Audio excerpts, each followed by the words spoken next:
শুভ সকাল বন্ধুরা, আরও একটা নতুন সুন্দর শীতের সকাল দিয়ে শুরু করছি আজকের ভিডিও। আশা করছি তোমরা সবাই খুব খুব ভালো আছো, আর আমিও বেশ ভালোই আছি। বেশ কিছুদিন ধরে খেয়াল করেছো বন্ধুরা তোমরা যে আমার ব্লগগুলো একদম অন্যরকমভাবে শুরু হচ্ছে, মানে প্রত্যেক দিনের সকাল একদম অন্যরকমভাবে শুরু করছি। সে যাই হোক না কেন, যেভাবেই শুরু হোক, আমি কিন্তু তোমাদের সামনে আসার প্রত্যেক দিন চেষ্টা করছি। আমার খুশি, আনন্দ, দুঃখ সমস্তটাই কিন্তু তোমাদের সাথে আমি শেয়ার করে নিতে চাইছি।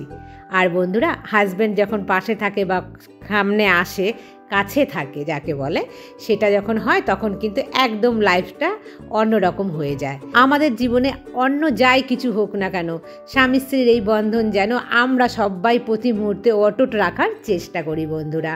আর জানো তো, এই বাড়িটা অনেক কষ্ট করে বানিয়েছি, অনেকই কষ্ট। মধ্যবিত্ত আমরা ঠিকই, কিন্তু তবুও অনেকটা সাংসারিক চাপ। শুধুমাত্র যে একই দিকে খরচ আমাদের তা নয়, বিভিন্ন দিকে বিভিন্ন রকম খরচ আছে। সেই সমস্তকে কিন্তু মেনটেন করে এই বাড়িটা বানানো আমাদের মতো লোকের কিন্তু দুঃসাধ্যের বিষয়। যাই হোক বন্ধুরা, অনেক কষ্টে তো বাড়িটা বানিয়েছি।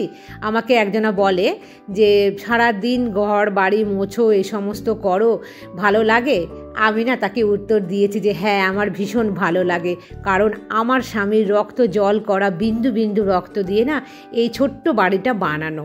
আর এই ছোট্ট বাড়িটা সত্যি আমার কাছে ভীষণ স্বপ্নের। একদিন যখন বাড়ি ছিল না, লোকের বাড়িতে ছিলাম, তখন ফিল করেছি বাড়ি কি হয়, কারণ কোনো দিন ভাড়া থাকিনি। আর প্রতি মুহূর্তে সেই 5টা বছর যে যন্ত্রণা পেয়েছিলাম, সেই যন্ত্রণার পর এই বাড়িটা বানানো।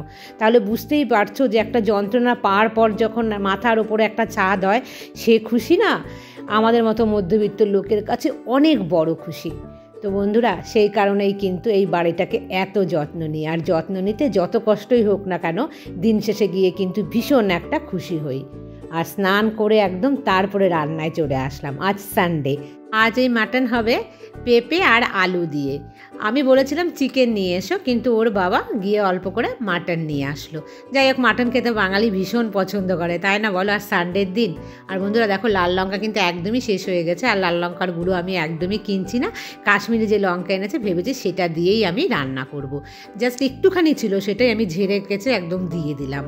আর মাংসটাকে নুন, হলুদ, হালকা একটু জিরে গুঁড়ো, লঙ্কার গুঁড়ো দিয়ে ম্যারিনেট করে রেখে দিলাম। আর বন্ধুরা, এখন দেখো একটা কি সুন্দর জিনিস শেয়ার করছি। কিনেছি 1 বছর আগে। লিডটা দেখেছো, বেশ ভারী শক্তপোক্ত। আর এটা দেখো, বিনোদ কোম্পানির একটা কি বলবো যে স্টিলের কড়াই।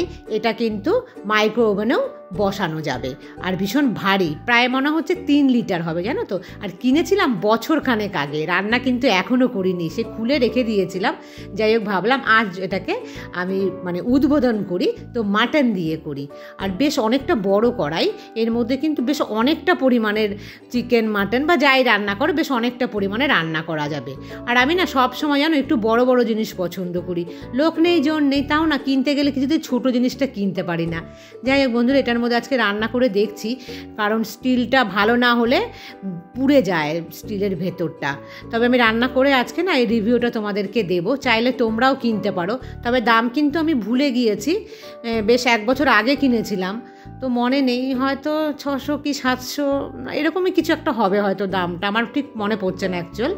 যাই হোক, আর প্যাকেটটাও ফেলে দিয়েছি আমি, তার গায়ে যে দামটা লেখা ছিল সেটাও কিন্তু আমার মনে নেই। বেশ কিছুক্ষণ এটাতে রান্না করলাম, তো দেখলাম যে হিট বাড়িয়ে কমিয়ে এটা কিন্তু পুড়ে যাচ্ছে না। মানে ভেতরটা যে কড়াইয়ের স্টিলের, দেখবে হিট বাড়ালে পুড়ে যায়, সেটা কিন্তু আমি এখনও পর্যন্ত দেখিনি। যাই হোক বন্ধুরা, মাটন রান্নার পর না আমি কিন্তু প্রেশার কুকারে দেই 2 থেকে 3টে সিটি দেওয়ার পর আমি তারপরে রেখে দিলাম এটাকে। আর তারপরে এসছি, দেখো এই ঘরের বিছানা চাদরটা না অনেক দিন হয়েছে পাল্টাই না, তো ভেবেছি একটু পাল্টে নিই। আর স্নান হয়ে গেছে তো, খুব বেশি কিন্তু আমি এই সমস্ত ধুলোবালির কাজে একদমই যাব না, শুধুমাত্র ওই খাটটাকে একটু মুছে নিচ্ছি। কেন বলো তো, এই যে চাদরটাকে তুলবো, তো মুছতে গেলে দেখবে হালকা ধুলো পড়েই চাদরের ওপরে, তো চাদরটা তোলার সেই কারণেই কিন্তু হালকা করে এই পোর্শনটা মুছে নিলাম। আর খাটের যে এই পোর্শনটাকে মোছা কিন্তু সবসময় যায় না, কারণ ওখান থেকে ধুলোটা বিছানার চাদরে পড়ে। তো বেশিরভাগ ক্ষেত্রে কিন্তু যখন আমি চাদর পাল্টাই তখনই ওই পোর্শনটা মুছি। আর বাইরের দিকের পোর্শনগুলো যখন তখন মোছা যায়, সেখানে ধুলোটা যায় না খাটেতে।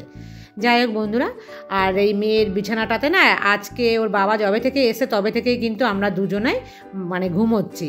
আর ছোট্ট খাট তো একটু অসুবিধাও হচ্ছিল, তো আজকে থেকে ভেবেছি এই বিছানার চাদরটা যে পাল্টে দিলাম আর কিন্তু ঘুমোবো না, আজ থেকে আমাদের যে বড় বেডরুমে সেখানেই শোবো।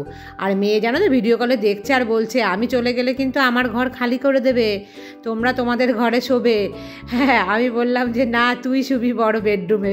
মেয়ে বলছে না আমি অত বড় রুমে শোবো না, ওই রুমটা খুব ঠান্ডা।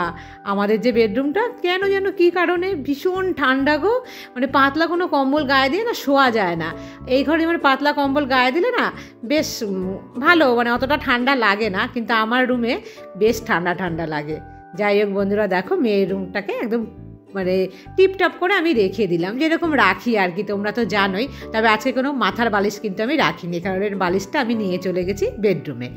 আর নিচে চলে আসলাম, এই বেডশিটটাকেও কিন্তু একদম মানে অনেক দিন, প্রায় মনে হয় বলতে পারো 20-25 দিন তো বটেই, কি তার বেশিও হতে পারে, একদমই কিন্তু তুলিনি।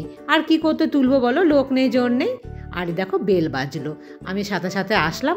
একটা জানো তো অনলাইনে অর্ডার দেওয়া ছিল, তো সেই জিনিসটাই কিন্তু এসছে।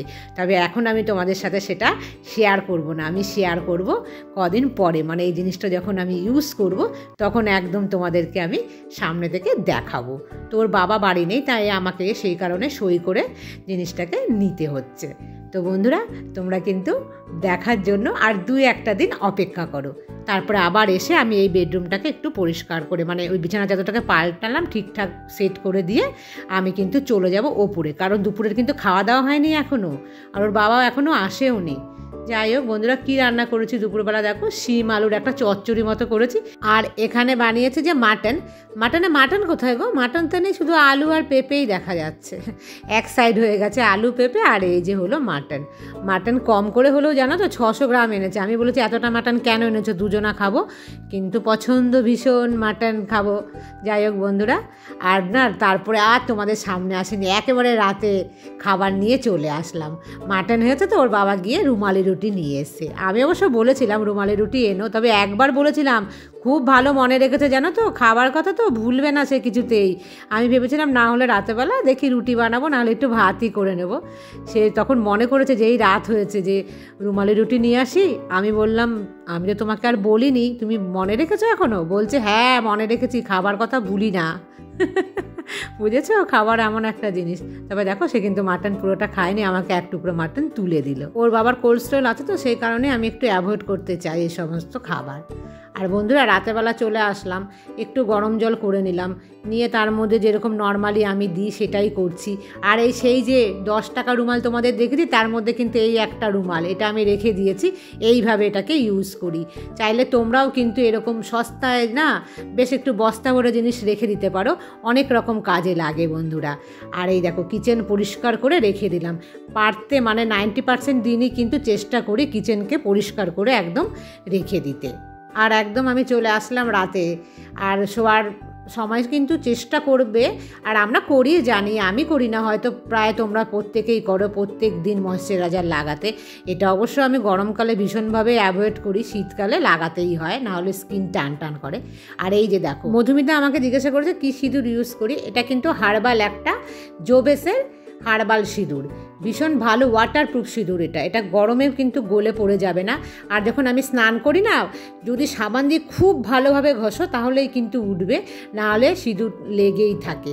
ভীষণই কিন্তু ভালো এই প্রোডাক্টটা, আর আমি ইউজ করি ভীষণ, কিন্তু আমি মানে গরমকালে গলে যে যায় না সেই জিনিসটা থেকে কিন্তু রিলিফ পাই। আর আগে আমি ইউজ করতাম কেয়া সেটের যে সিঁদুর, সেটাকেও বলতো যে ওয়াটারপ্রুফ, কিন্তু আমার তারপরেও না ওটা গলে গলে কপাল দিয়ে সারা কপাল একদম ছড়িয়ে যেত, বিচ্ছিরি লাগতো। তো সেই কারণে আমি এটা ইউজ করছি, এটাতে কিন্তু আমার একদম গলে পড়ে না।